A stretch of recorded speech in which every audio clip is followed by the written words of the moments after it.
4 lot kedai, 18 kali 50.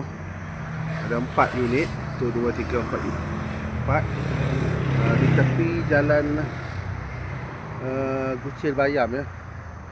Daripada traffic light ke kiri. Okey, tepi jalan. Betul-betul di tepi jalan utama Kuchil Bayam. Kita nampak kereta tu. Alright, kita masuk dalam, okey.